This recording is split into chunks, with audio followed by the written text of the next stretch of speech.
Hello and welcome to Unacademy. शुरुआत करें आज के सेशन की। तो चलिए शुरू करते हैं स्टूडेंट। आप सभी जानते हैं आज अनअकैडमी इंडिया में यूपीएससी सीएससी की तैयारी का सबसे बड़ा प्लेटफॉर्म है। अगर आप अनअकैडमी का सब्सक्रिप्शन लेते हैं तो आपको मेरे साथ साथ इंडिया के टॉप एजुकेटर से पढ़ने का मौका मिलेगा। मेरा नाम है नवीन तंवर, 9 ईयर टीचिंग एक्सपीरियंस है, 6 टाइम मेंस इंटरव्यू का एक्सपीरियंस है, मंथली करंट अफेयर मैगजीन का एडिटर रहा हूँ, ज्योग्राफी से मास्टर्स और ज्योग्राफी से ही यूजीसी नेट और जेआरएफ दोनों क्वालिफाइड हूँ। ये मेरा टेलीग्राम चैनल है अनअकैडमी _नवीन तंवर। इसी चैनल पे आपको मेरी सभी क्लासेस के पीडीएफ, आने वाली क्लासेस का नोटिफिकेशन, अगर लाइफ में मोटिवेशन की रिक्वायरमेंट है तो भी इसी चैनल से पूरी हो जाएगी। और उसके साथ साथ आप अनअकैडमी का सब्सक्रिप्शन लेना चाहते हो, उससे पहले आपका कोई भी डाउट है आप मुझे इधर मैसेज कर सकते हैं। एक और जगह है मुझसे कम्युनिकेट करने की, वो है अनअकैडमी ऐप पर कम्युनिटी फीचर, जहां पे आप मुझे मैसेज कर सकते हो। उसके साथ ही साथ ये देखिए अनअकैडमी को क्यों ज्वाइन करना चाहिए। तो सबसे बड़ी बात, हमारा रिजल्ट देखिए भाई, 2020 को देख लो या 2021, अल्टीमेट रिजल्ट है। इंडिया के बेस्ट एडुकेटर्स है, यहाँ पे टॉप एडुकेटर से पढ़ने का मौका मिलेगा और बहुत सारी फैसिलिटी है। जैसे आप अपने बैच को ऑप्शनल को चेंज कर सकते हैं, अलग से कोई फीस नहीं देनी है आपको। लाइव देखो, रिकॉर्डेड देखो, जैसा जब आपका मन करे अपनी सुटेबिलिटी के हिसाब से। ऑनलाइन क्लासेस है तो इसका मतलब ये नहीं कि आपके डाउट सॉल्व नहीं किए जाएंगे। डाउट सॉल्विंग सेशंस है, आपको प्रिंटेड मटेरियल और नोट्स मिलेगा, end to end preparation, live mentorship. तो आपकी कोई भी समस्या का समाधान करने के लिए आपको मेंटोर मिलेंगे। डेली आंसर राइटिंग प्रैक्टिस, उसके साथ साथ मुख्य परीक्षा के लिए।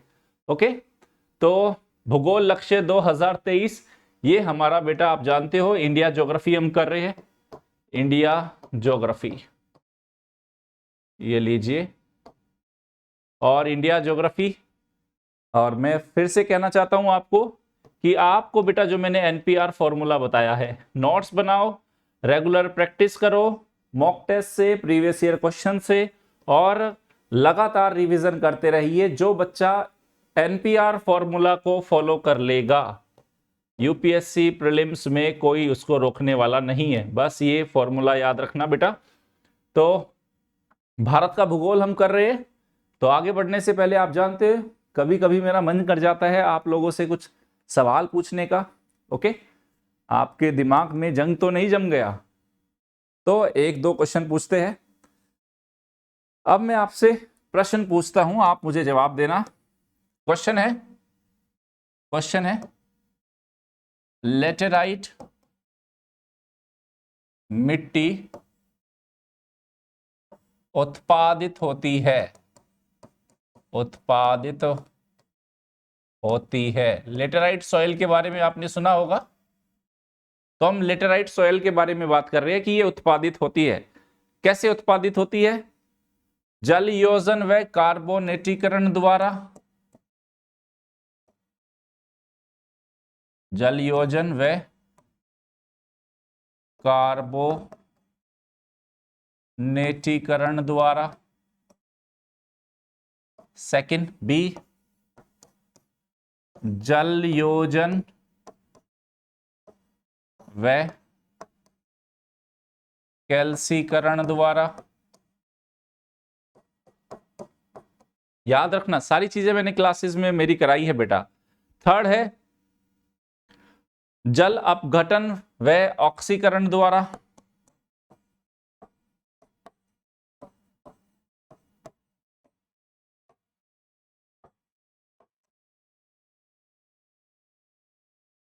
ऑक्सीकरण द्वारा। और नंबर 4, कुछ कुछ याद आ रहा होगा। ओके, नंबर 4 है निक्षालन व ऑक्सीकरण द्वारा।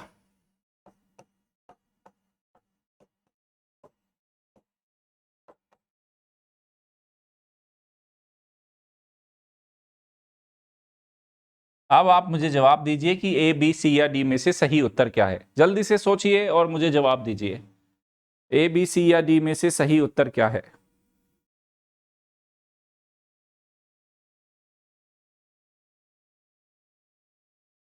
क्लास में कराया हुआ है बेटा, जल्दी से बताइए।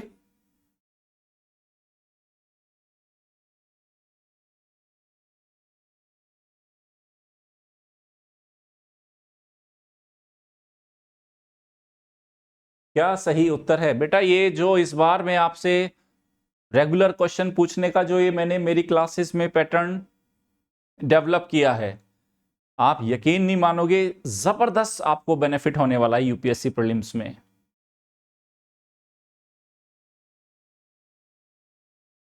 तो पहले तो आपको ये पता होना चाहिए लेटेराइट सॉइल किन क्षेत्रों में होती है ना? तो मैं आपको हिंट कर देता हूं, ये सॉइल कहां होती है? आर्द्र व उष्णकटिबंधीय क्षेत्रों में।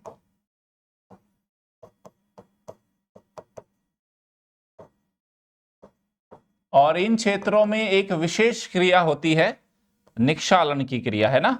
निक्षालन और ऑक्सीकरण द्वारा। तो इस प्रश्न का सही उत्तर है आपका ऑप्शन डी।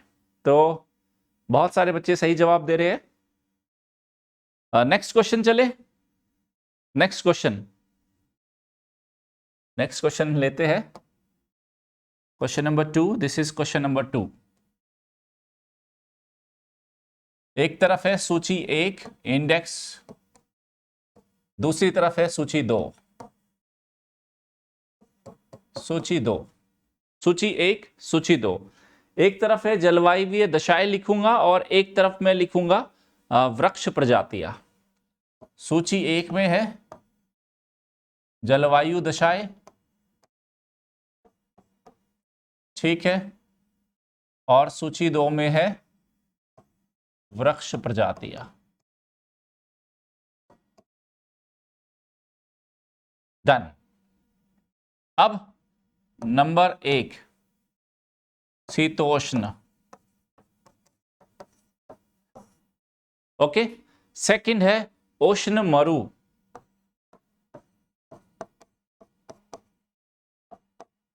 थर्ड है भूमध्य रेखीय, और फोर्थ है भूमध्य सागरीय। चले, अब इसके सामने मैं वृक्ष प्रजातियां लिख रहा हूं एक एक करके, आप उसको देखना। बांज, एकेशिया, स्प्रूस और महोगनी। अब आपको ऑप्शन सेट करने हैं बेटा, है ना? या इसको हम ऐसे लिख सकते हैं, इसको हम थोड़ा सा करेक्ट कर लेते हैं। ऑप्शन कॉम्बिनेशन बनाने हैं हमें, ए बी सी डी। इसको लिख लेते हैं 1 2 3 4। अब मुझे आप इसका सही मैच बताना है, आपको सही करेक्शन बताना है कि शीतोष्ण इसमें से कौन सी है, ओके। उष्ण मरु इसमें से कौन सी है, भूमध्य रेखीय इसमें से कौन सी है, और भूमध्य सागरीय कौन सी है। ये आपको खुद ही कॉम्बिनेशन बताना है कि ए का क्या होगा, ए का 4 है, बी का 2, इस तरह से आपको ऑप्शन बताना है मुझे।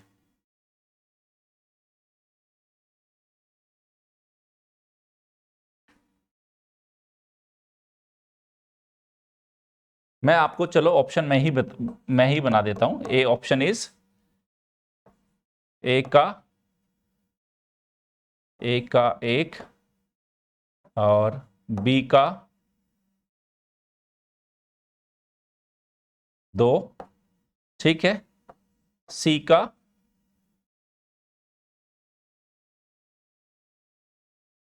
3 और डी का 4। ओके, ऑप्शन बी लिखते हैं, ए का 3, बी का 1, सी का 2, डी का 4। ओके, ऑप्शन सी है ए का 3, बी का 2, सी का 4 और डी का 1। और ऑप्शन डी है ए का ए का 1, बी का 3, सी का 2, डी का 4। चलो दिस इज फाइन, अभी तो आपके लिए इजी है। ठीक है, बताओ अभी क्या सही उत्तर होगा इसका, क्या सही उत्तर होगा, जल्दी से बताइए। ये मोस्ट प्रोबेबल क्वेश्चन है। यूपीएससी इसी तरह के क्वेश्चन में बेटा पता है क्या करेगा, यूपीएससी एक और दूसरा पैटर्न डेवलप कर सकता है, ऐसे दे देगा, ऐसे ही करके दे देगा और बाद में पूछेगा इनमें से कौन सही सुमेलित है। ऐसे भी दे सकता है, या तो ये वाला पैटर्न दे या इसके सामने ऐसे कोई भी वेजिटेशन के नाम लिखेगा और बाद में पूछेगा इनमें चारों में से कौन सही सुमेलित है। फिर वो पूछेगा ओनली वन, ओनली ये वाला ही है, ये वाला ही है, ये वाला ही है, बताओ आप मुझे। तो इस प्रश्न का सही उत्तर मैं आपको बताता हूं। चलो शीतोष्ण की बात करें बेटा, शीतोष्ण है आपकी स्प्रूस। उष्ण कटिबंधीय मरुस्थलीय क्षेत्रों में आपको मिल रहा है अकेशिया। ओके, यानी कि ए का हो गया 3, बी का हो गया हमारा 2। आप जानते भूमध्य रेखीय आपको मैंने बताया था महोगनी, सी का हो गया 4 और भूमध्य सागरीय है आपका बांज, जिसको आप जिसको इंग्लिश में आप ओक भी कहते हैं। दिस इज, आप इसको ओक भी बोलते हो। तो 3 2 4 1, तो इस हिसाब से ऑप्शन क्या सही आया, इस हिसाब से ऑप्शन सही आया दिस, ये लो ऑप्शन सी करेक्ट आंसर है। ये क्वेश्चन आएगा बेटा भाई, पढ़ लो अच्छे से, क्वेश्चन हमारी क्लास से ही आएगा। डिपेंड करता है कितना अच्छा नोट्स मेकिंग हुआ है, कितना अच्छा रिवीजन हुआ है, कितने अच्छे से पीवाईक्यूज लगाए हैं और मॉक टेस्ट दिए हैं। जिस बच्चे ने ये 3-4 काम कर लिए, सच मानिए आपको कोई भी रोकने वाला नहीं है। और मैं निरंतर आपको बोलता आ रहा हूं, यूपीएससी प्रीलिम्स में आपके सिलेक्शन का रास्ता मेरी क्लास से ही होके जाएगा बेटा। उधर सी सेट मेरे हाथ में है, पूरा कॉम्प्रिहेंशन और रीजनिंग, इधर ज्योग्राफी और एनवायरनमेंट आप जानते हो 27 से 30 के बीच में क्वेश्चन आने वाले हैं। और यहां से क्वेश्चन के ठीक होने का जो रेशो है वो सबसे जबरदस्त है। और आपने इन 30 क्वेश्चन में से भी 21-22 क्वेश्चन ठीक कर दिए ना ज्योग्राफी और एनवायरनमेंट के, मैं तो कह रहा हूं 4-5 आप गलत भी कर दोगे, तब भी बेटा कट ऑफ 85 से 90 के बीच में जा रही है। और अभी तो आपका पूरा पॉलिटी पढ़ा है, पूरा इकोनॉमी है, साइंस टेक है, करंट अफेयर है, ओके, मॉडर्न हिस्ट्री है। क्या आपसे वहां से 20 से 25 क्वेश्चन नहीं बनेंगे? इधर जबरदस्त तरीके से बस आप रिवीजन करते रहो, कोई रोकने वाला नहीं है। एक और आपके सामने प्रश्न लेके आता हूं। नेक्स्ट क्वेश्चन है क्वेश्चन नंबर 3। भारत में शीत मरुस्थल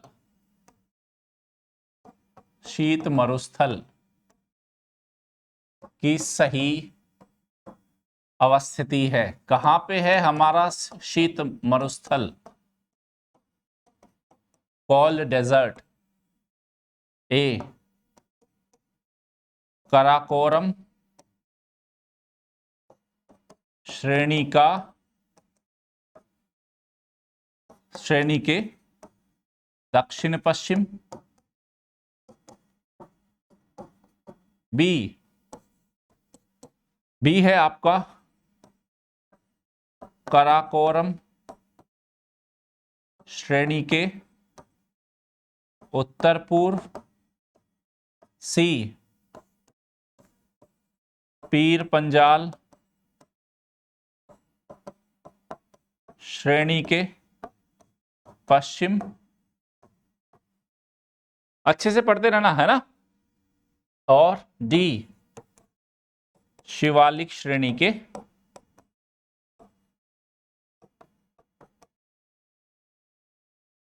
दक्षिण में।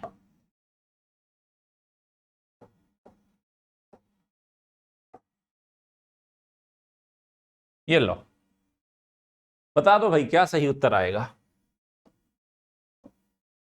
क्या सही उत्तर है, जल्दी से बताइए।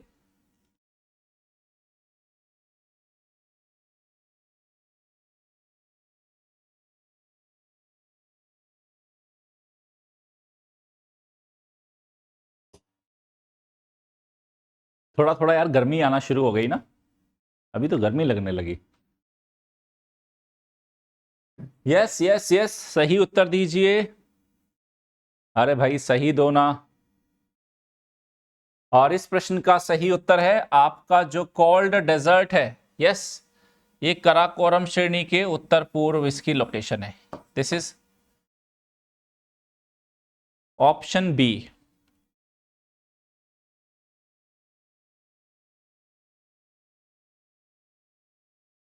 Next question.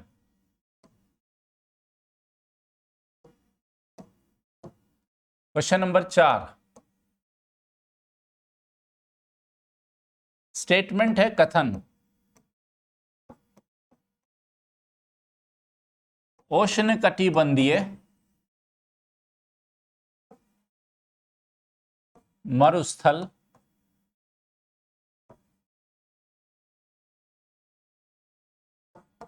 व्यापारिक पवनों की पेटी में महाद्वीपों के पश्चिम में मिलते हैं।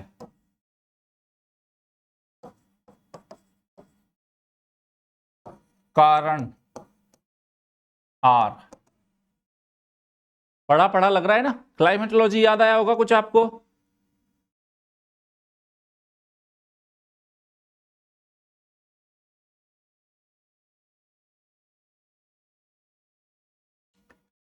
अब लिखो, अब ये कहता है कारण उष्ण कटिबंधीय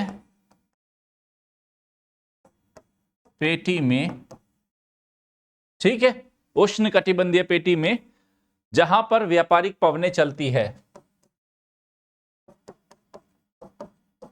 जहां व्यापारिक पवनें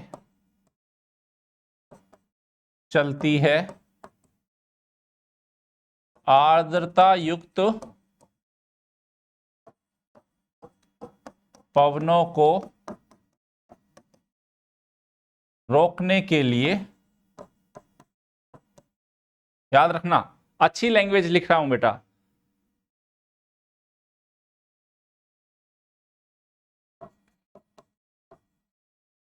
पश्चिम की ओर उच्च स्थल नहीं है।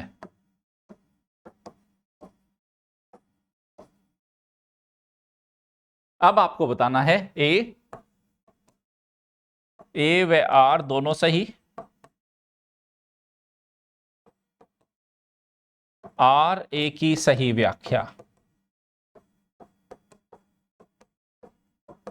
आप सोचते होंगे सर ये वाला पैटर्न यूपीएससी में इतना ज्यादा पॉपुलर नहीं है, फिर भी ऐसे क्यों पूछते हो।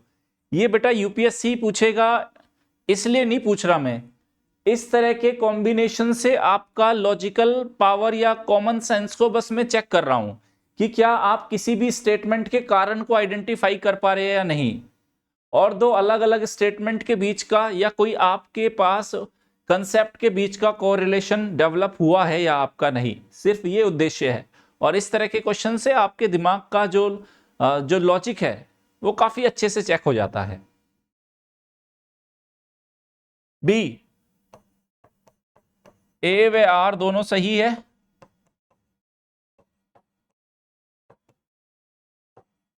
आर ए की सही व्याख्या नहीं।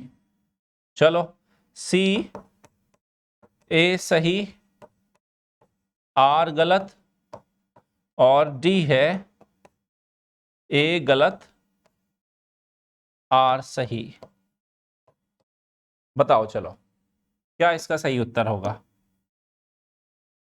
सही उत्तर बताइए।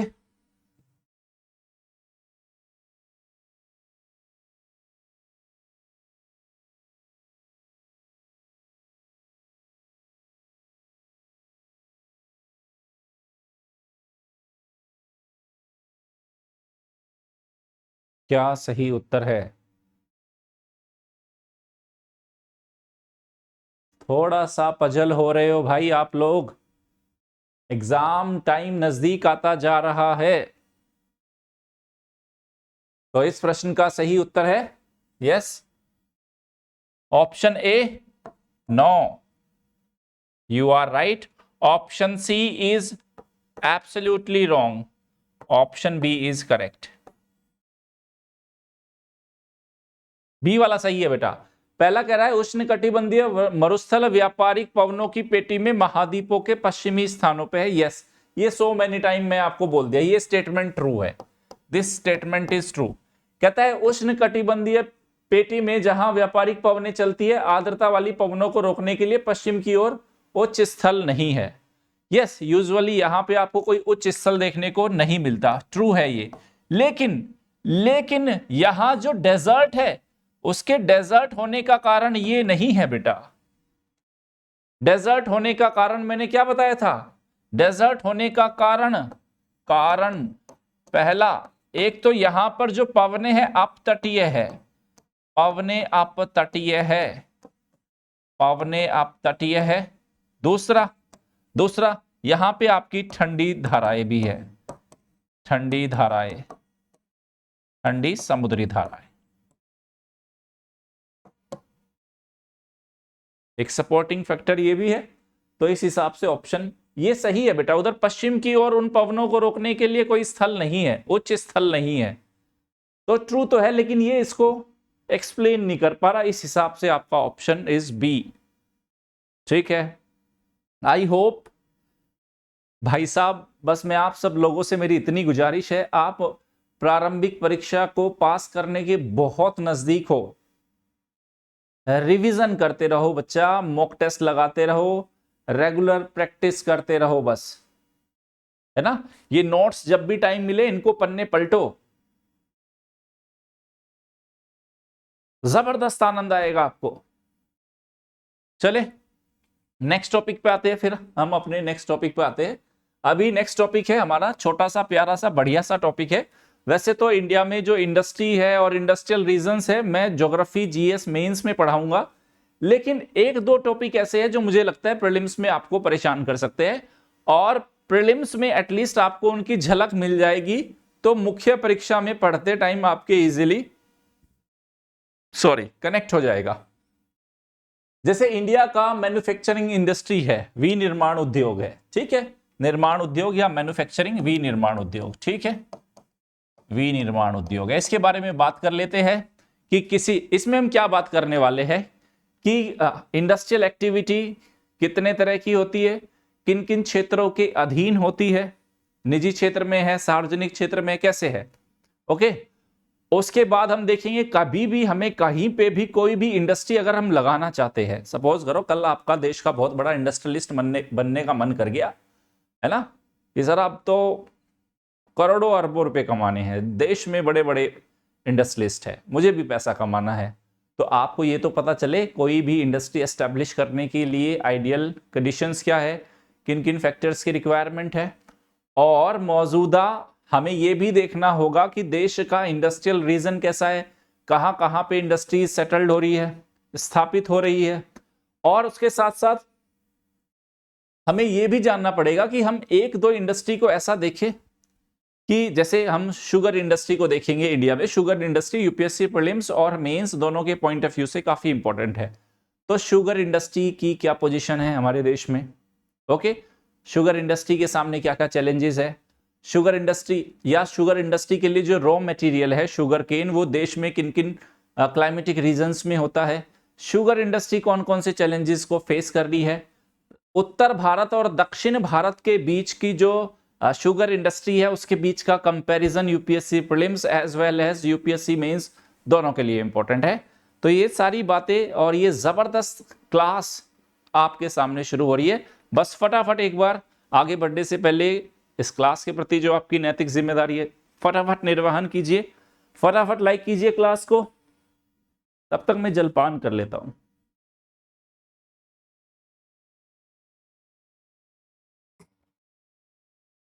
जल्दी से लाइक करो भाई, मस्त क्लास होने वाली है भाई, बहुत ही अल्टीमेट क्लास होने वाली है अभी ये।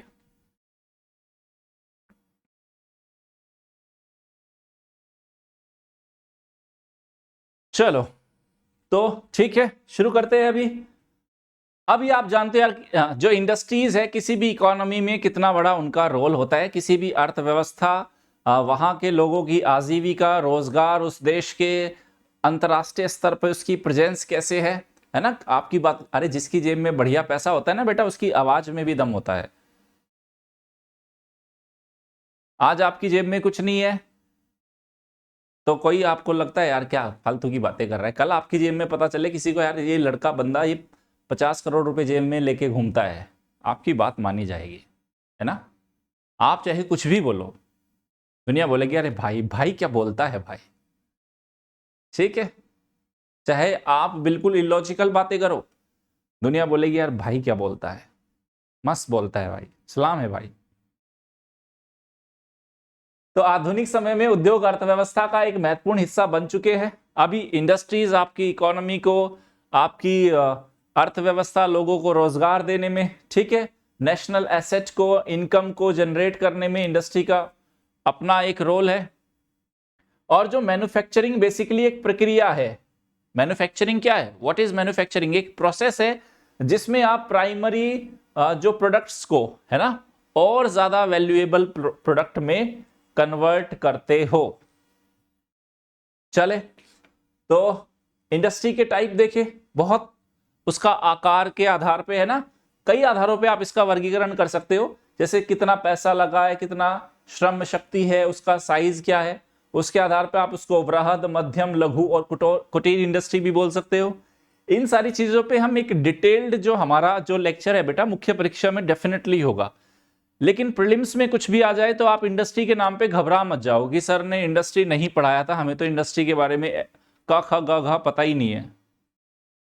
तो ये तो साइज के आधार पे हो गया, बिग इंडस्ट्री, मीडियम, स्मॉल, है ना, आपकी कुटीर इंडस्ट्री होगी। अगर ऑनरशिप के आधार पे देखें तो सार्वजनिक सेक्टर, है ना, व्यक्तिगत सेक्टर, और उसके साथ मिश्रित और आपका सहकारी सेक्टर हो गया। तो ये इंडस्ट्री के क्लासिफिकेशन है। फिर से कह रहा हूं, मुख्य परीक्षा में इन सारी चीजों को हम डिटेल से पढ़ेंगे।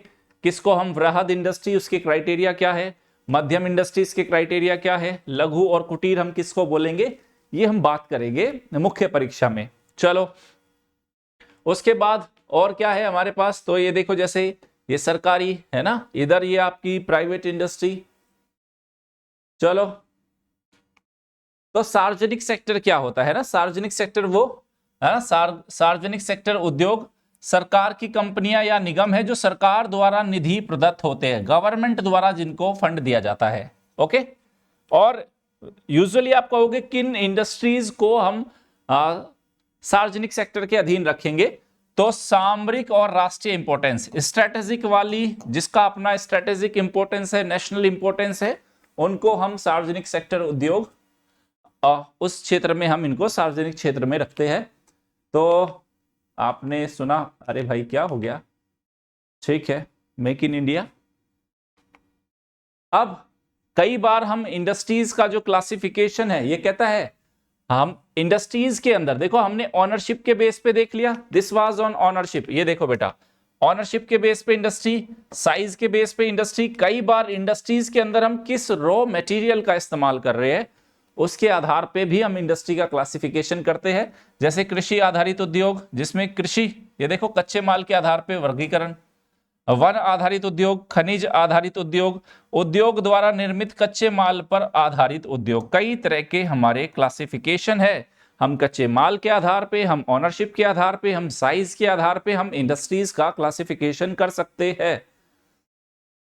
तो अब किसी भी इंडस्ट्री को बेटा हमें कहां एस्टेब्लिश करना है, आप कहोगे सर कहां लगाना चाहिए, है ना, मुझे कोई इंडस्ट्री एस्टेब्लिश करनी है, तो उसके लिए आपको कुछ बेसिक नॉलेज होना जरूरी है, कुछ बेसिक फैक्टर जो इंडस्ट्री के लोकेशन के लिए रिक्वायर्ड है। पहली बात, आप कहोगे सर मुझे तो लोहा इस्पात इंडस्ट्री को एस्टेब्लिश करना है, तो भैया उसके लिए लोहा चाहिएगा, उसके लिए कोयला चाहिएगा, उसके लिए श्रम चाहिएगा, उसके लिए वाटर अवेलेबिलिटी चाहिए, ठीक है, ट्रांसपोर्टेशन का फैसिलिटी चाहिए। और आप बैठे हो दिल्ली के अंदर और कोयले के और लोहा इस्पात के जो भंडार है वो आपके छोटा नागपुर पठार क्षेत्र में है। तो इलॉजिकली आपका जो आइडिया है दिल्ली में आयरन एंड स्टील इंडस्ट्री को एस्टेब्लिश करने का सही नहीं जम रहा है ना, कहां से लाओगे? तो यही है, किसी भी इंडस्ट्रीज को लोकेट करने के कई फैक्टर है। कच्चे माल, जो उसमें कच्चा माल लगता है, उसमें पावर मतलब बिजली शक्ति है ना, पावर ये जिम वाली पावर नहीं, हाँ। बाजार, मार्केट, अरे मार्केट में बेचोगे ना भाई जाके, और अभी आपको कोई भी बिजनेस शुरू करना है उसके लिए पैसा चाहिएगा, उसके बाद आपको ट्रांसपोर्टेशन की फैसिलिटी चाहिएगा, आपको लेबर चाहिएगा। इन सारे फैक्टर पे बेस पे आपकी इंडस्ट्री लोकेट होगी। लेकिन एक चीज बताता हूं बेटा, इन सारे फैक्टर्स का जो इंपॉर्टेंस है देश काल और परिस्थितियों के हिसाब से बदलता रहता है। समझ गए? टाइम के हिसाब से बदलता रहता है बेटा। जैसे जैसे नई टेक्निक आएगी है ना, आपके कई बार न्यू रिसोर्सेज आइडेंटिफाई हो जाएंगे, तो आपका इंपॉर्टेंस डिपेंड, मतलब आपका जो इंपॉर्टेंस है वो चेंज होता रहेगा। ओके, जो महत्व है इन सभी कारकों का समय और स्थान के आधार पर बदल जाता है।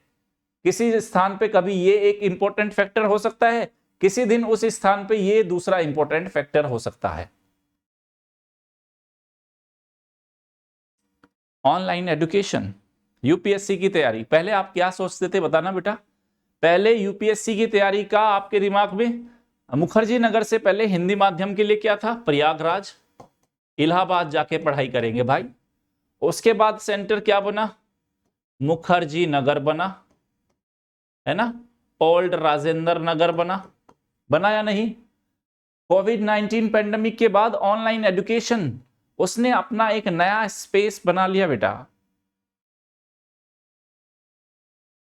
ठीक है, आज टेक्नोलॉजी ने आपके ऑनलाइन एजुकेशन या यूपीएससी की तैयारी की जो ये पूरा कोचिंग व्यवस्था है आपको आपके घर पे लाके दे दी।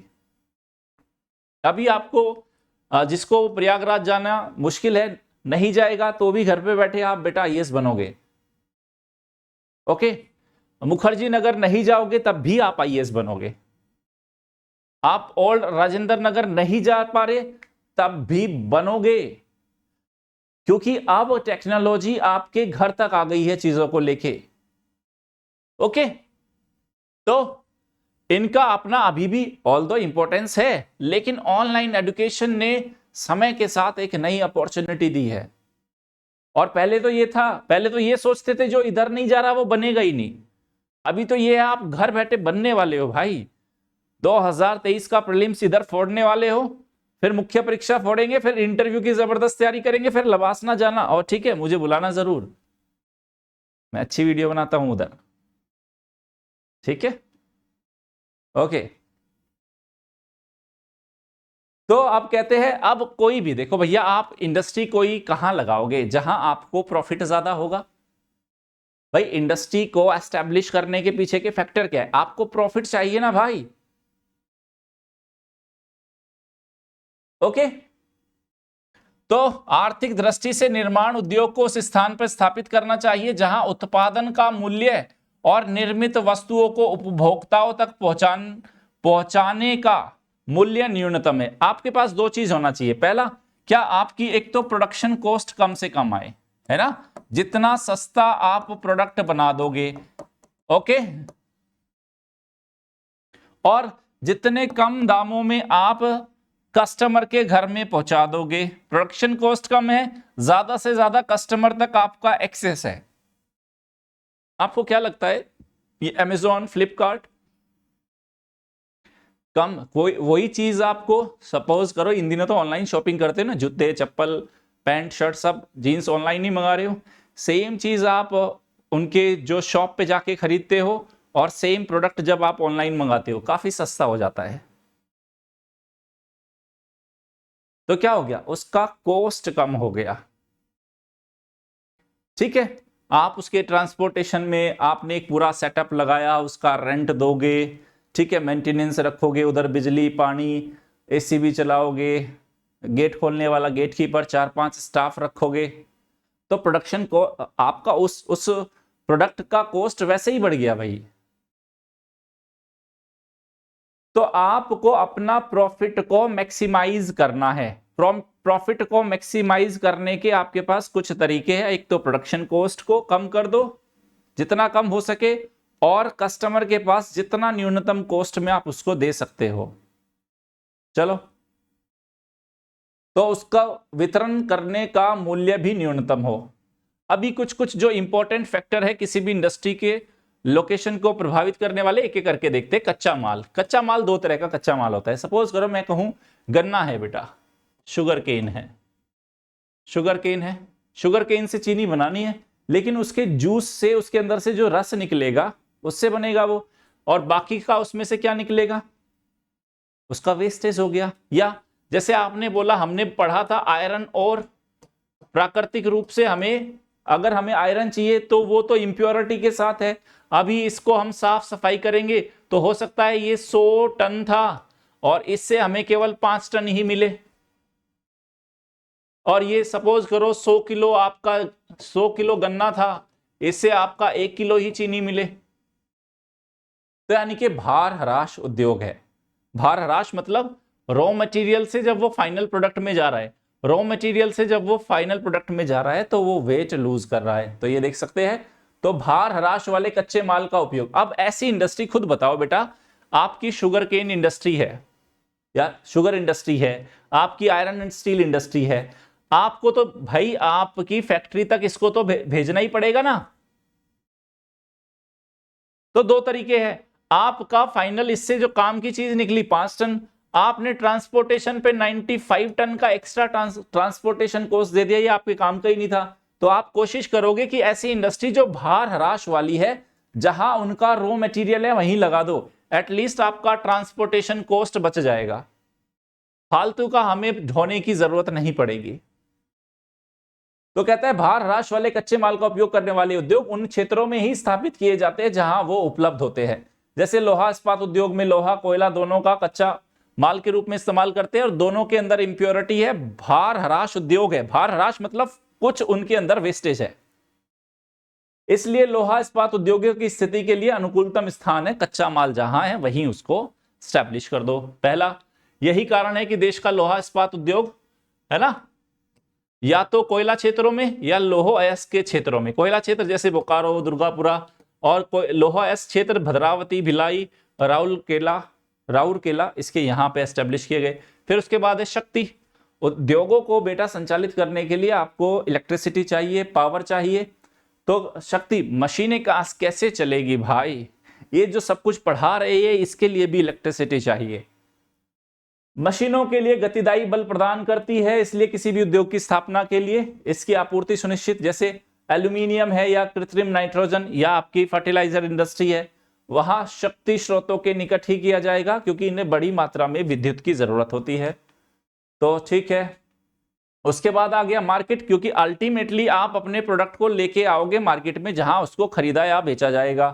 तो बाजार निर्माण उत्पादों के लिए है ना, वो उनको एक मार्केट प्लेस उपलब्ध कराते हैं। भारी मशीनों के औजार, भारी रसायनों की स्थापना उच्च मांग वाले क्षेत्रों के निकट की जा सकती है। सपोज करो कहीं पे आपका बड़ा मार्केट है जहां इन प्रोडक्ट्स की डिमांड है, तो मार्केट के नजदीक भी आप एस्टेब्लिश कर सकते हो। ओके, मार्केट का बेटा अपना इंपॉर्टेंस है। चले, उसके बाद जैसे सूती वस्त्र उद्योग है। सूती वस्त्र उद्योग मतलब जो कॉटन इंडस्ट्री है बेटा, कॉटन कपास, उसके अंदर इंप्योरिटी इतनी नहीं है, तो ऐसे में और कपास और उसके प्रोडक्ट की जो डिमांड है वो मार्केट में है। तो आप सूती वस्त्र उद्योग को क्या करोगे, इसमें भार हराश नहीं होता, कच्चे माल का उपयोग होता है, तो ये आप क्या कर सकते हो, आप इनको बाजार केंद्रों के नजदीक एस्टेब्लिश कर सकते हो। चले, तो बड़े बड़े नगरीय केंद्रों में एस्टेब्लिश है, जैसे मुंबई में कॉटन इंडस्ट्री, अहमदाबाद में, सूरत में।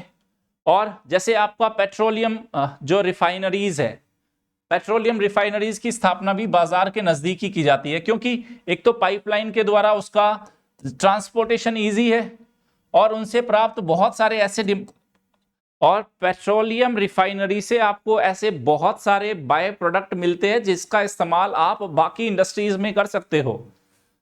ठीक है, कच्चे माल के रूप में कर सकते हो, जैसे कोयली, मथुरा, बरौनी इसके एग्जाम्पल है, मार्केट के नजदीक लगाई आपने। ठीक है, ट्रांसपोर्टेशन, अब आप देखो बेटा, मुंबई की बात करो, अगर आप चेन्नई की बात करो या कोलकाता की बात करो, ये एक बड़े सेंटर इसलिए भी आपके उभर कर आए हैं क्योंकि इनके पास ट्रांसपोर्टेशन फैसिलिटी बड़ी अच्छी है। मुंबई के पास देखो सी है, बंदरगाह है, तो इंटरनेशनल ट्रेड में आप आसानी से इस्तेमाल कर सकते हो। एक महत्वपूर्ण वायुयान मतलब एयरपोर्ट भी है। ओके, चेन्नई हो गया, कोलकाता हो गया, दिल्ली, ये बड़े सेंटर इसलिए बने हैं क्योंकि यहां पे ट्रांसपोर्टेशन का फैसिलिटी है।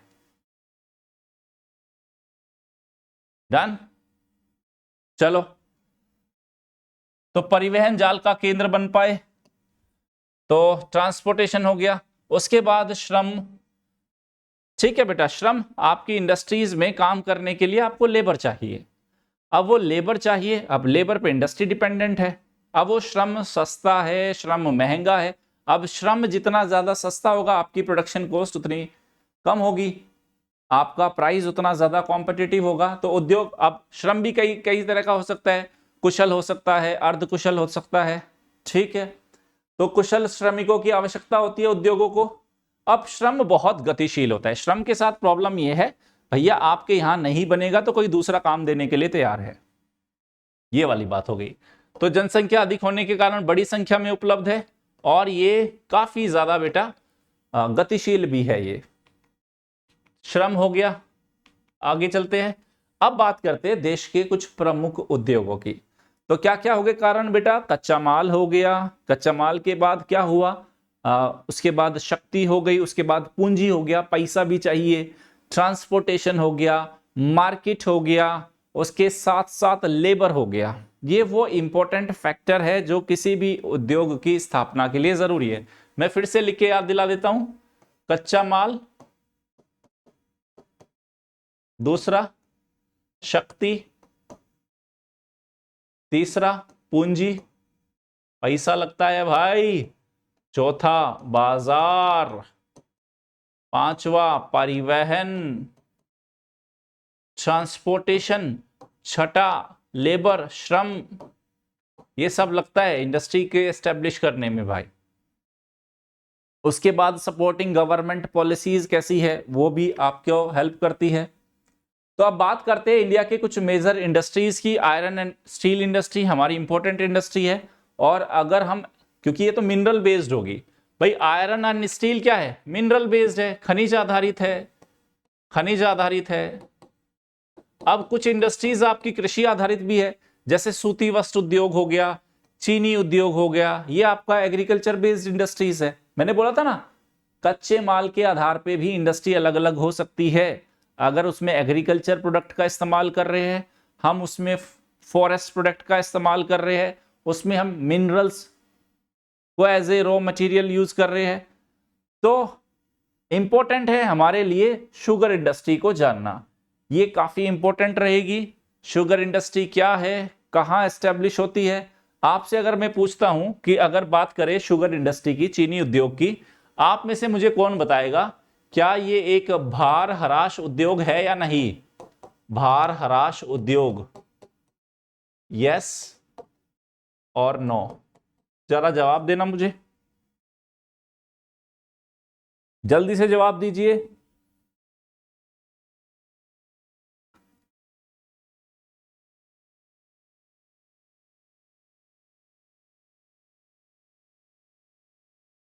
ठीक है भाई, गन्ना है, गन्ने का जूस निकलेगा, उससे आपका शुगर बनेगा, तो बहुत सारा तो वेस्टेज निकल जाएगा। यस, अब बात करते हैं शुगर इंडस्ट्री पे।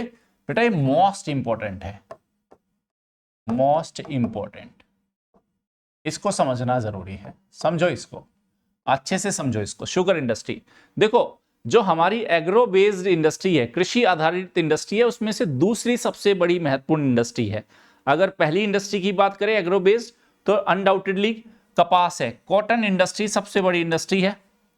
ओके, और इस कॉटन इंडस्ट्री के बाद जो चीनी इंडस्ट्री है ना, शुगर और शुगर केन इंडस्ट्री है, ये सेकंड सबसे बड़ी आपका कृषि बेस्ड है। फर्स्ट है आपका कॉटन इंडस्ट्री और सेकंड है sugarcane based sugar industry. अब जो लेटेस्ट है 2022 का डेटा है, लेटेस्ट डेटा है बेटा, सुनो, अक्टूबर 2022 कि भारत चीनी का सबसे बड़ा उत्पादक और उपभोक्ता बन गया है। आप क्या मुझे कमेंट सेक्शन में लिख के बता सकते हैं कि अब से पहले, अभी तो भारत नंबर 1 बन गया, अब से कुछ साल पहले दुनिया में चीनी का सबसे बड़ा उत्पादक देश कौन था? कमेंट सेक्शन में लिख के जवाब दीजिए। याद कर लो, थोड़ा सा सोचो। चलो ये होमवर्क दिया करना, ठीक है। और याद रखना बेटा, दुनिया में चीनी का दूसरा सबसे बड़ा निर्यातक भी बन गया है, सेकंड सबसे बड़ा एक्सपोर्टर। ऑल दो हमारे जो शुगर इंडस्ट्री को, जब हम अपने शुगर का एक्सपोर्ट करते हैं, हमें कुछ बाधाओं का सामना करना पड़ता है, उसकी भी हम आज की क्लास में बात करेंगे, लेकिन दूसरा सबसे बड़ा निर्यातक बन गया है। तो चीनी का क्षेत्र देख लेते हैं। इंडिया में चीनी क्षेत्र बेटा 2 क्षेत्र है, उष्ण कटिबंधीय गन्ना क्षेत्र में होती है और उपोष्ण कटिबंधीय गन्ना क्षेत्र। तो उष्ण कटिबंधीय गन्ना क्षेत्र, यस ऑब्वियसली दक्षिण भारत है, महाराष्ट्र, आंध्र प्रदेश, तमिलनाडु, कर्नाटक, गुजरात, मध्य प्रदेश, गोवा, पुदुचेरी, केरल। तो प्रायद्वीप और तटीय क्षेत्र ये भी शामिल है। ये तो हो गया उष्ण कटिबंधीय। अब उपोष्ण कटिबंधीय उत्तर पश्चिम भारत में आ जाओ, यस उत्तर भारत में आ जाओ, उत्तर प्रदेश, बिहार, हरियाणा और पंजाब, ये उपोष्ण कटिबंधीय गन्ना क्षेत्र हो गया। अब हम इन दोनों क्षेत्रों में ये इंडस्ट्री किस तरीके से ग्रो कर रही है उसका भी हम कंपैरिजन करेंगे। तो ये तो क्षेत्र हो गया बेटा।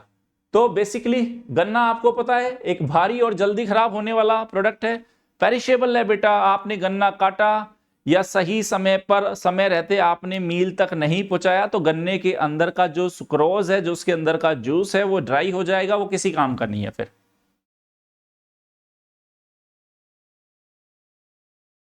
समझे? तो भारी और जल्दी खराब होने वाला उत्पाद है, और ये भारतीय चीनी उद्योग की नींव भी आपका गन्ना ही है। लंबे समय तक नहीं रखा जा सकता क्योंकि इसके अंदर जो मीठा, जो सुक्रोज की मात्रा है, वो समय के साथ साथ घटती जाती है। यही कारण है कि शुगर मिल्स को या शुगर इंडस्ट्रीज को, जहां उसका गन्ने का प्रोडक्शन होता है, उसके आसपास ही एस्टेब्लिश करते हैं हम, ताकि उसके अंदर का जो जूस है, उसके अंदर का जो रस है, वो सूखे ना। आपने देखा होगा गन्ना ताजा ताजा है, उसी गन्ने को 1 महीना रख दो, ताजे वाले को तो ऐसे तोड़ सकते हो, और 1 महीने बाद वाला आपको तोड़ सकता है। इतना टाइट हो जाएगा ना, मारोगे तो चोट करेगा।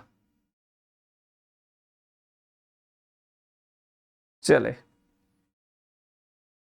तो इसलिए गन्ने की स्थिर आपूर्ति और परिवहन लागत को कम करने के लिए इसको गन्ना उत्पादक क्षेत्रों के नजदीक ही कंपनियां अपनी मिल्स को एस्टेब्लिश करती है।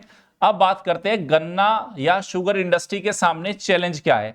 बेसिकली मानसून पर निर्भरता। देखो 2 क्षेत्र थे बेटा, हमारा 2 क्षेत्र है, एक उष्ण कटिबंधीय क्षेत्र और एक उपोष्ण कटिबंधीय क्षेत्र।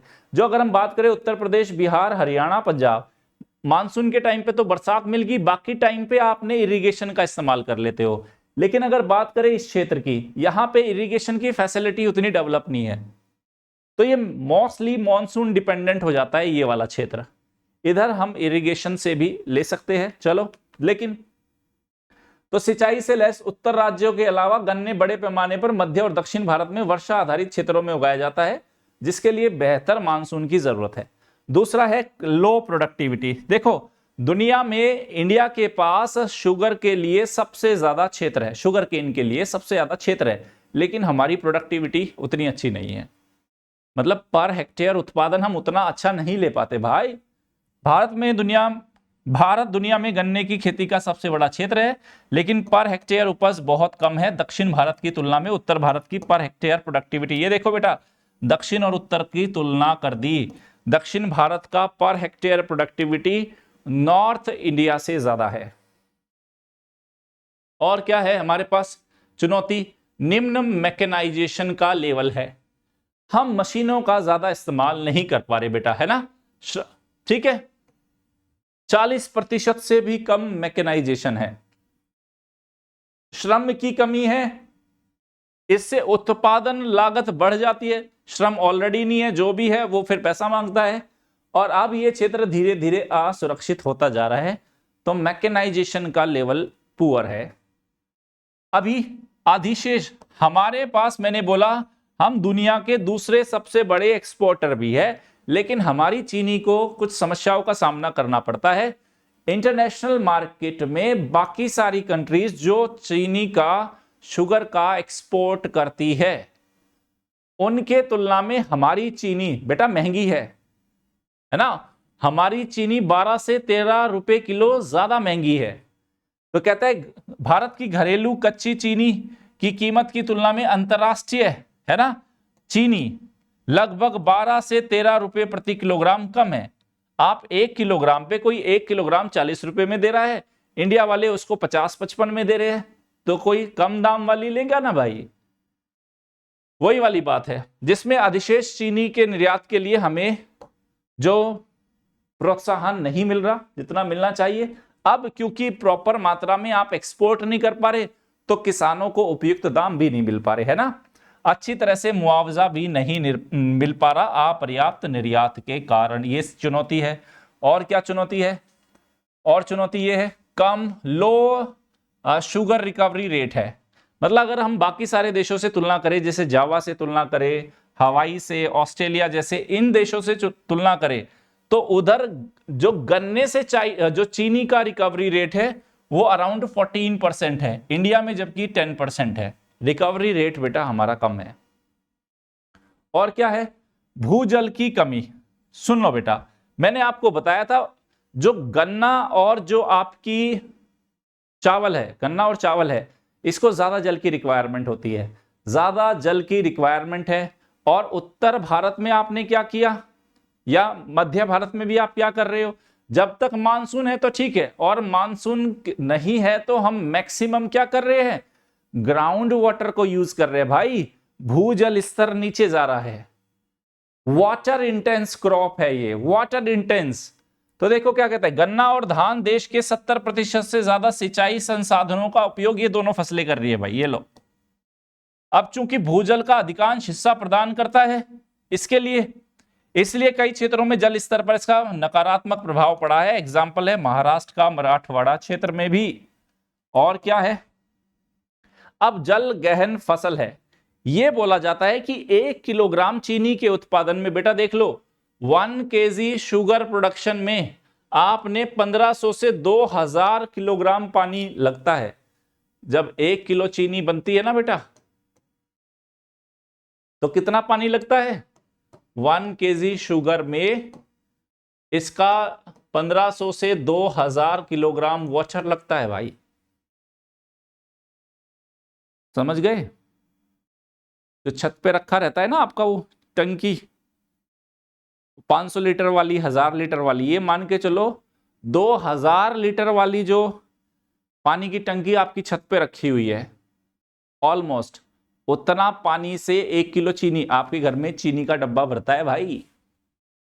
कितनी वाटर इंटेंस है। और इस हिसाब से अगर आप, सुन लो, ये कहता है अगर इस हिसाब से आप पानी को कंज्यूम करते रहे, इतना ज्यादा इसको जल होगा, तो लगभग हमारा जो आधी जरूरतें ही पूरा कर पाएगा।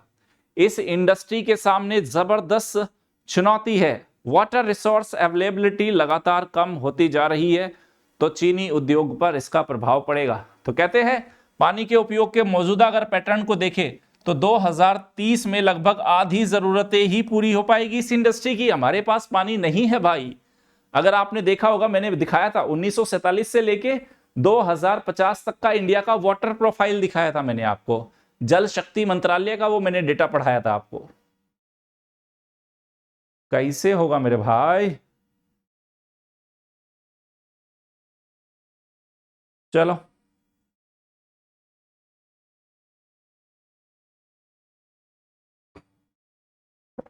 नेक्स्ट। अब उत्तर भारत और दक्षिण भारत का शुगर इंडस्ट्री में बेटा बड़ा फर्क है। कहता है उत्तर भारत और दक्षिण भारत में जो आपकी चीनी उद्योग है ज्यादा अच्छे से डेवलप हुआ है। क्यों बताओ? किसी के पास है जवाब? कोई बताएगा मुझे कि उत्तर भारत की तुलना में दक्षिण भारत में चीनी उद्योग ज्यादा अच्छे से क्यों डेवलप हुआ है? कोई भी इंडस्ट्री के डेवलप होने के क्या कारण हो सकते हैं बताओ? 1 2 3 4। पहला मॉडर्नाइजेशन, उसका मैकेनाइजेशन आपने कितना किया, ओके। और अगर एग्रीकल्चर बेस्ड इंडस्ट्री है तो उसमें क्लाइमेटिक फैक्टर भी रोल प्ले करेंगे, गवर्नमेंट पॉलिसीज वो रोल प्ले करेगी। तो वही सारे आधार है भाई। देखो, प्रायद्वीपीय भारत में उष्णकटिबंधीय जलवायु है और उत्तर भारत में उपोष्ण कटिबंधीय जलवायु है। तो दक्षिण भारत की उष्णकटिबंधीय जो जलवायु है प्रति इकाई क्षेत्र में ज्यादा उपज देती है, क्लाइमेट ज्यादा अच्छा है। अब दक्षिण में गन्ने की जो उष्णकटिबंधीय जो वैरायटी है, किस्म है, उसमें सुक्रोज का कंटेंट ज्यादा है बेटा। और जितना ज्यादा सुक्रोज का कंटेंट आपके शुगर केन के अंदर होगा उतना ज्यादा चीनी बनेगी, है ना।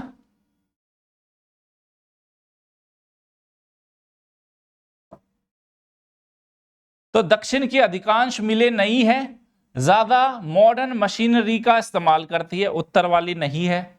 और पेराई का जो मौसम है, उत्तर भारत का पेराई का मौसम छोटा है, दक्षिण भारत का भाई बड़ा है। उत्तर भारत में आपने देखा होगा नवंबर से फरवरी के बीच का ही शुगर केन का सीजन है, ऑलमोस्ट 4 मंथ। और दक्षिण भारत में क्या कहता है बेटा, अक्टूबर से शुरू होता है और मई तक, अक्टूबर से लेके मई तक। दक्षिण भारत में 7 से 8 महीने चलता है ये सीजन, और उत्तर भारत में सिर्फ 4 महीने। ये देखो, इधर 4 महीने हैं, इधर जस्ट डबल है, ओके।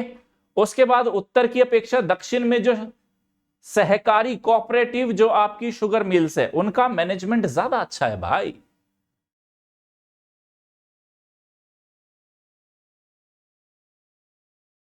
मैनेजमेंट अच्छा है। आप में से भी जिसका time management, time table, daily routine जितना ज्यादा अच्छा होगा उसकी प्रोडक्टिविटी उतनी बढ़िया है ना। थोड़ा सीरियस हो जाओ भाई, सीरियस होने का टाइम आ गया रे बच्चों, प्रीलिम्स नजदीक आ गया। तो ये सारे फैक्टर्स है। आई होप कि आपको चीजें समझ में आ रही है बेटा। चीनी हमने इंडस्ट्रीज को एस्टेब्लिश करने के सारे फैक्टर्स देख लिए, एक इंडस्ट्री भी देख ली। अभी कुछ और देख लेते हैं। इंडिया के शुगर केन प्रोडक्शन का मैंने आपको ये डाटा पहले भी दिखाया था, 4-5 दिन पहले एक क्लास ली थी, उसमें देखो शुगर केन की पोजीशन क्या है।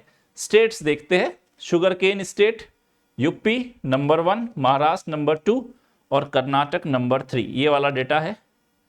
मैंने बोला था इसकी आप अलग से एक लिस्ट बना लेना। शुगर केन प्रोडक्शन में क्या पोजीशन है हमारी state wise, UP, Maharashtra, Karnataka. अब इंडिया के कुछ इंडस्ट्रियल रीजन, ठीक है। देखो बेटा, industrial corridor and industrial region, अगर आपने ज्योग्राफी जीएस मेंस की मेरी क्लास देखी होगी उसमें मैंने इंडस्ट्रियल कॉरिडोर्स अलग से कराए हैं। यहां है बेटा इंडस्ट्रियल रीजन्स। तो इंडिया के कुछ मेजर इंडस्ट्रियल रीजन्स है जहां हमारी औद्योगिक गतिविधियां ज्यादा अच्छे से फली फूली, ठीक है। तो बेसिकली बेटा एक जैसा तो है नहीं, पूरे इंडिया में इक्वली डिस्ट्रीब्यूशन तो है नहीं। वो 5-6 फैक्टर जो मैंने आपको बताए थे, कच्चा माल कैसा है, शक्ति कैसी है, इलेक्ट्रिसिटी, उसके बाद मैंने बताया था पूंजी का इन्वेस्टमेंट पैसा है या नहीं, ट्रांसपोर्टेशन का फैसिलिटी कैसा है, मार्केट एक्सेस कितना आसान है, उसके साथ साथ मैंने लेबर की अवेलेबिलिटी, श्रम कितना सस्ता और अच्छे से उपलब्ध है। ये फैक्टर्स इक्वली डिस्ट्रीब्यूटेड तो है नहीं देश में, अलग अलग क्षेत्रों में अलग अलग इनकी पोजीशन है, स्थिति है, उसी के आधार पे अलग अलग क्षेत्रों में अलग अलग टाइप के हमें इंडस्ट्रियल रीजन्स देखने को मिल रहे हैं। तो देशों में उद्योगों का वितरण समरूप नहीं है कि सब जगह एक जैसा है। कुछ क्षेत्र इंडस्ट्रियल एक्टिविटी के दृष्टिकोण से, छोटा नागपुर का पठार वाला क्षेत्र यार होगा ना, उधर रॉ मटेरियल है।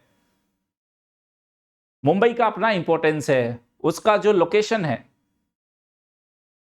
ओके, उसका लोकेशन हुआ, उसका मार्केट हुआ, उसके पास देश की आर्थिक और कमर्शियल जो गतिविधियों का सेंटर है वो,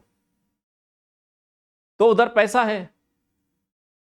तो मैं आपको कुछ बता देना चाहता हूं, देश के मुख्य इंडस्ट्रियल रीजन ये ऐसे ही है, ठीक है। इस पे ज्यादा टेंशन नहीं लेने का, मुख्य परीक्षा में कराऊंगा आपको ये बात देखते हैं। देश के 8 मुख्य इंडस्ट्रियल रीजन है, मुंबई, पुणे, हुगली बेंगलुरु तमिलनाडु, गुजरात छोटा नागपुर, विशाखापट्टनम गुंटूर, गुड़गांव दिल्ली मेरठ और कोल्लम तिरुवनंतपुरम प्रदेश। ठीक है, ये तो मेजर इंडस्ट्रियल रीजन हो गए। कुछ अभी हमारे हो गए लघु छोटे क्षेत्र हो गए, 13 के आसपास है।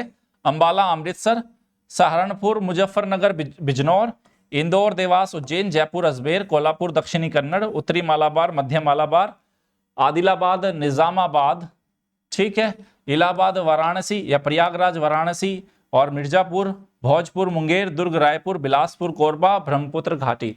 ये आपके लघु 8 तो प्रमुख थे, 13 लघु है और उसके अलावा आपके कुछ इंडस्ट्रियल डिस्ट्रिक्ट भी है बेटा। 15 इंडस्ट्रियल डिस्ट्रिक्ट कानपुर हैदराबाद आगरा नागपुर ग्वालियर भोपाल लखनऊ जलपाईगुड़ी कटक गोरखपुर अलीगढ़ कोटा पूर्णिया जबलपुर और बरेली, ये सब आपके इंडस्ट्रियल डिस्ट्रिक्ट्स है देश के। ओके, तो इस हिसाब से ये पूरी कहानी आपको आई होप कि अच्छे से समझ में आई होगी बेटा। अब मैं आपको आगे बढ़ने से पहले बता देता हूं, 15 फरवरी तक एक जबरदस्त ऑफर चल रहा है बेटा। 15 फेब तक ऑफर ये है कि अगर आप मेरा रेफरल कोड नवीन1 लगाते हो तो 2024 के लिए जबरदस्त बैच लॉन्च हो रहे हैं हमारे। ठीक है, हिंदी मीडियम में भी लॉन्च होंगे और इंग्लिश मीडियम में भी लॉन्च हो रहे हैं। तो आप इसकी अगर फीस देखना चाहे, अगर हम 2000 सबसे पहले बात करते 2023 के प्रीलिम्स की। देखो 23 के प्रीलिम्स के बेटा लगभग 3 महीने बचे हैं, लगभग 3 महीने। तो अगर आप मेरा रेफरल कोड नवीन1 अप्लाई करते हैं और अनअकैडमी का सब्सक्रिप्शन लेते हैं तो बेटा ये देखो आप मात्र 14,850 रुपए में मेरे रेफरल कोड के साथ अपना यूपीएससी प्रीलिम्स को 100% सिक्योर कर सकते हैं। मतलब आपके प्रीलिम्स क्वालिफाई करने की ये मान के चलो अभी कीमत मात्र 14,850 है। क्यों? क्योंकि बेटा ये लास्ट टाइम है, लास्ट के 3 महीने में रिवीजन बहुत ज्यादा जरूरी है, आपको मॉक टेस्ट लगाने हैं, आपके पास अच्छा कंटेंट होना जरूरी है, अच्छे टीचर्स के लेक्चर्स आपके पास होना जरूरी है, तो ज्यादा सिंसियर एफर्ट लग पाएंगे आपके। तो मार्केट में बाकी जो सेम उसके आप प्राइस देख सकते हैं, हमारा प्राइस मार्केट प्राइस से काफी कम है, 14,850 रुपए में। नवीन1 रेफरल कोड लगाना होगा और आप ये मान के चलो अगर आप नवीन1 रेफरल कोड लगाते हैं तो आपको सिर्फ पढ़ाई का काम है बेटा, बाकी सारी जिम्मेदारी, क्या टाइम टेबल, क्या रूटीन, कौन सा टॉपिक कितने दिन, कैसे टेस्ट सीरीज को मैनेज करना है, कैसे मैगजीन को करंट अफेयर को मैनेज करना है, वो मेरी जिम्मेदारी होगी। आपको सिर्फ पढ़ाई करनी है, आपको सिर्फ पढ़ाई के टारगेट मिलेंगे तो आप सीधा मेरी गाइडेंस में तैयारी कर पाओगे।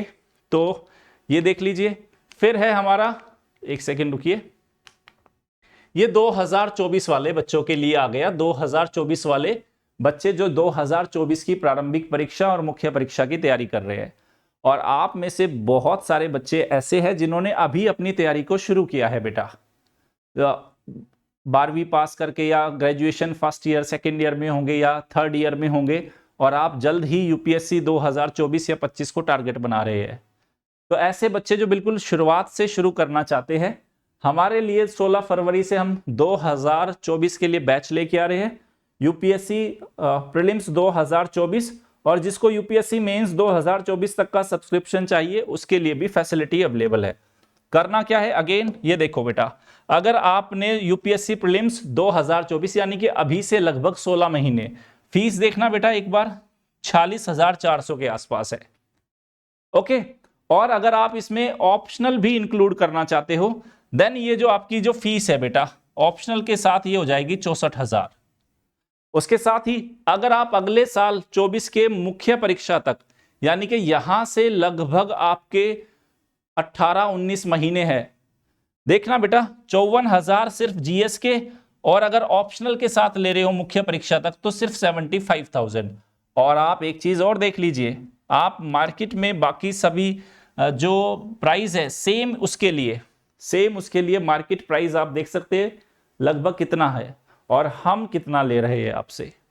तो this is high time, best content, best quality, best faculty, सब कुछ आपके सामने ही है बेटा, रोजना आपके सामने आते हैं और हमारी क्वालिटी, हमारी गुणवत्ता आपसे छुपी हुई नहीं है।